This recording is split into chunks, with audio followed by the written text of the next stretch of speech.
मेरा नाम शीला है। मैं पुराना रोड पे रहती हूँ। मैं कूड़ा डालने के लिए गई तो वो लड़की मेरे को गाली गलौज करने लगी।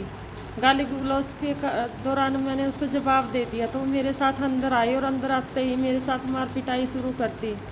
मार पिटाई में उन्होंने मुझे बहुत घसीटा और थापी, मेरे सिर में थापी मारी। थापी मार के मेरा सारा सिर फट गया। सिर फटने से मेरे खून आए तो मैं एकदम से बेहोश हो गई।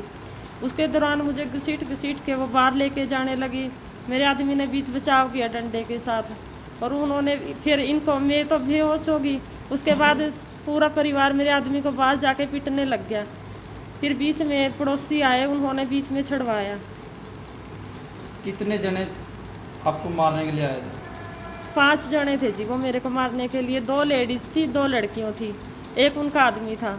5 जने थे मेरे को मारने के लिए। वो पूरी प्लानिंग में थे, वो मेरे को मारने के लिए तैयार थे। वो पहले ललकारा भी दे रहे थे गली में खड़े होकर कि इसको बाहर ले आओ। डंडे ले खड़े थे वो बाहर गली में, इसको बाहर लेके आओ, बाहर आज इसको मारेंगे, छोड़ देंगे नहीं। उन्होंने 10 मिनट पहले गली में खड़े होकर पूरी प्लानिंग की, भाई आज इसको छोड़ना नहीं, आज इसको मारना है। जिस दौरान मैंने कोई गाली गलौज कुछ भी नहीं की। मैं मतलब पहले भी आपकी लड़ाई हुई है कभी? हाँ जी, पहले हमारी उनके साथ झगड़ा चल रहा था जी, बहुत पुराना, 1.5-2 साल से। उनके घर में चोरी हुई थी, जिस दौरान उन्होंने मेरे जेठ पे इल्ज़ाम लगा दिया था। वो यहाँ से चला गया मकान छोड़ के। उसके बाद उन्होंने हमारे साथ गाली गलौज करनी शुरू कर दी। रूटीन में ही गाली गलौज करती है, बिना देखे हम हो या ना हो, सुबह हमें गाली गलौज करनी शुरू कर देती है। वो FIR करवाई है जी मैंने, कल करवाई है। कल हम मीडिया को भी बार बार कह रहे हैं कि हम इतने परेशान हैं, हम इतने परेशान हैं। कल भी हमने वीडियो डाली, वीडियो के ऊपर भी उन्होंने कार्रवाई नहीं की। अभी तक पुलिस वालों ने कोई कार्रवाई नहीं की। सुबह फ़ोन किया पुलिस वालों के पास, भाई हमारे साथ ऐसे ऐसे घटना हो रही है। पुलिस एक बार भी घर नहीं आई। 1 जारी कार्रवाई पे मैंने फ़ोन किया, खुद भी फ़ोन किया मैंने। बेहोश होने से पहले पुलिस उस टाइम भी फ़ोन नहीं उठाया मेरा, किसी पुलिस वाले ने।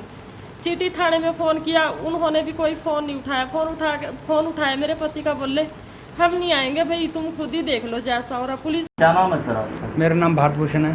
सर एक झगड़ा हुआ था जिसको लेकर दोनों पक्ष थाने में भी गए, क्या कुछ पूरा मामला है, किस लिए झगड़ा? अभी तक थाने में नहीं गए इसलिए हम जी, लेकिन इसकी पत्नी है शीला, वो मेरी बेटियों को गंदी गंदी गालियाँ भुगतती है।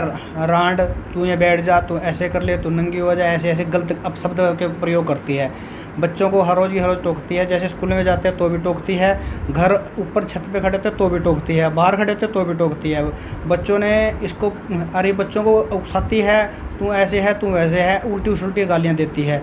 और बच्चों को ही कहते हैं आ जा, तू यहाँ आ जा, यहाँ आ जा। मेरे पास 2 लड़की हैं, दोनों ही लड़कियां इसके पास गई, आंटी आप हमें रोज़ की रोज़ गालियाँ देती हो, क्यों देते हो, ये कारण पूछने के लिए इसके पास गई। इसकी जैसे ही मेरी बेटियां इसकी देहली पे गई तो इसने, इसके हाथ में डस्टबिन था, वो डस्टबिन से दोनों बेटियों पे वार करना शुरू कर दिया। और जब ये उनने अपना बचाव किया तो वो अंदर तक चली गई। तो वहाँ से वो वापस आई ना, तो शीला ने मेरी बड़ी बेटी को पकड़ा और वो अंदर सुनील बैठा था अपने बेडरूम में। उसने आवाज़ लगाई, शीला इसको अंदर ला, बेडरूम में ला। तो उसने अपने पति के कहने से मेरी बड़ी बेटी को पकड़ा और वो अंदर ले खींचने की कोशिश की उसने, लेकिन मेरी छोटी बेटी ने बड़ी बहन का साथ देके उसने शीला को, उन दोनों ने शीला को पकड़ा और वो बाहर की तरफ खींचने लगे, लेकिन शीला उनसे खींची नहीं। इनकी बात सुन के मेरी पत्नी अंदर गई और उसको देख के शीला ने उनको छोड़ दिया। फिर मेरी पत्नी उसको खींचने लगी शीला को। इतने में ही वो और उसका 4 साल का बेटा दोनों आए। पहले 4 साल के बेटे ने मेरी पत्नी पर डंडे से वार किया।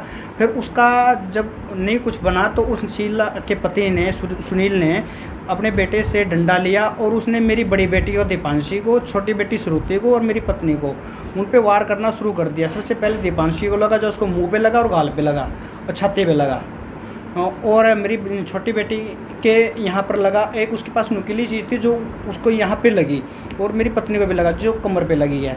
और जब मैंने देखा ना उसने हथियार, वो डंडा मार रहा मेरे बेटे और मेरी पत्नी को, तो मैं अंदर गया। मेरी बेटी के हाथ में मोगरी थी, मैंने उसे मोगरी ली और वो डंडा काट गई। उसे डंडा काटने से फिर उसने, वो डंडा उसके हाथ से छूट गया। उसने मेरे गर्दन पे हाथ मारा, मेरे गर्दन में पहुंची उसने, और मैंने अपना बचाव करते हुए मैंने उसके पीठ से पीछे बार पकड़ा और मैं उसको बाहर की तरफ खींचने लगा। लेकिन उसके किराएदार हैं जो उसने इसी गुंडागर्दी के कांड बिठाए हुए हैं, जिसका वो साथ लेता है हर बार। पिछले बार भी वो 2 महीने ये कोविड-19 के तहत यहाँ पर आए हैं और जब से इसके बहकावे में आके वो हमसे हर रोज़ लड़ाई करते हैं। कल भी उसने अपने बड़े बेटे जो लंबे लंबे वाला है, मेरे को नाम नहीं पता उसका आज तक, क्योंकि हमें इनसे कभी वास्ता नहीं है। उसने कल भी हमें अपशब्द बोले, लेकिन हमने उसको बोला, उसकी मम्मी को, अभी अपने बेटे को ले जा अंदर। वो हमारे कहने से वो लेगी और वो गलत अपशब्द बोल रहा था, लेकिन हमने फिर भी उसको कुछ नहीं कहा। पड़ोसियों के आने के बाद पड़ोसियों ने उसको समझाया, अपने बेटे को ले जा, हमें अब तुमसे कोई मतलब नहीं है, हमारी इससे लड़ाई है, हम इससे अपना सूट लेंगे। तो उसके आने से उसको सपोर्ट दी उसने सुनील को, और सुनील ने उस दौरान मेरी पत्नी के बाल ही पकड़े, लेकिन वो कहीं भी कैमरे में कैद नहीं हो पाए क्योंकि वो एक कुएं में ले गए वो। और तो इसकी कोई शिकायत वगैरह भी आपने थाने में? नहीं, मेरी शिकायत नहीं हुई क्योंकि हमारे 4 के 4 मेंबरों का चोट लगी हुई थी। तो हम सिविल हॉस्पिटल में एडमिट हुए, तो वहाँ पर हमने अपना ट्रीटमेंट करवाया, एक्सरे करवाए, और मैं वहाँ पर एडमिट था। तो शाम को पुलिस आई थी, उन्होंने हमारे बयान लिए। उसके बाद मैंने अपने तौर पे सिविल हॉस्पिटल वालों को लिख के दिया कि मैं यहाँ नहीं रहना चाहता और मैं अपना ट्रीटमेंट बाहर से करवा लूँगा, ठीक है जी। और सुनील ने मेरे पूरे परिवार पे जानलेवा हमला किया। सुनील पहले भी मेरे घर में बढ़ के मेरे और मेरी पत्नी पे वार कर चुका है, जिसकी सिटी थाना में रिपोर्ट है। 190 नंबर मुकदमा नंबर है, जिसमें जो कोर्ट में है। और उसके बाद इसने और गंदी हरकत भी की है। जब मेरे कोविड-19 के तहत कर्फ्यू लगाया था ना 45 दिन का गवर्नमेंट ने, उस दौरान हम छत पे घूमते थे, ये हमारी वीडियो बना के वायरल करता था, उसके भी हमने केस दर्ज करवाया। वो इसने 2 बार किया है, लेकिन मेरे को लगता है शायद इसको प्रशासन का डर ही नहीं है किसी प्रकार से, और ये हर प्रकार से अपने आप को सुरक्षित समझता है, इसलिए बार बार ऐसी गंदी हरकतें करता है।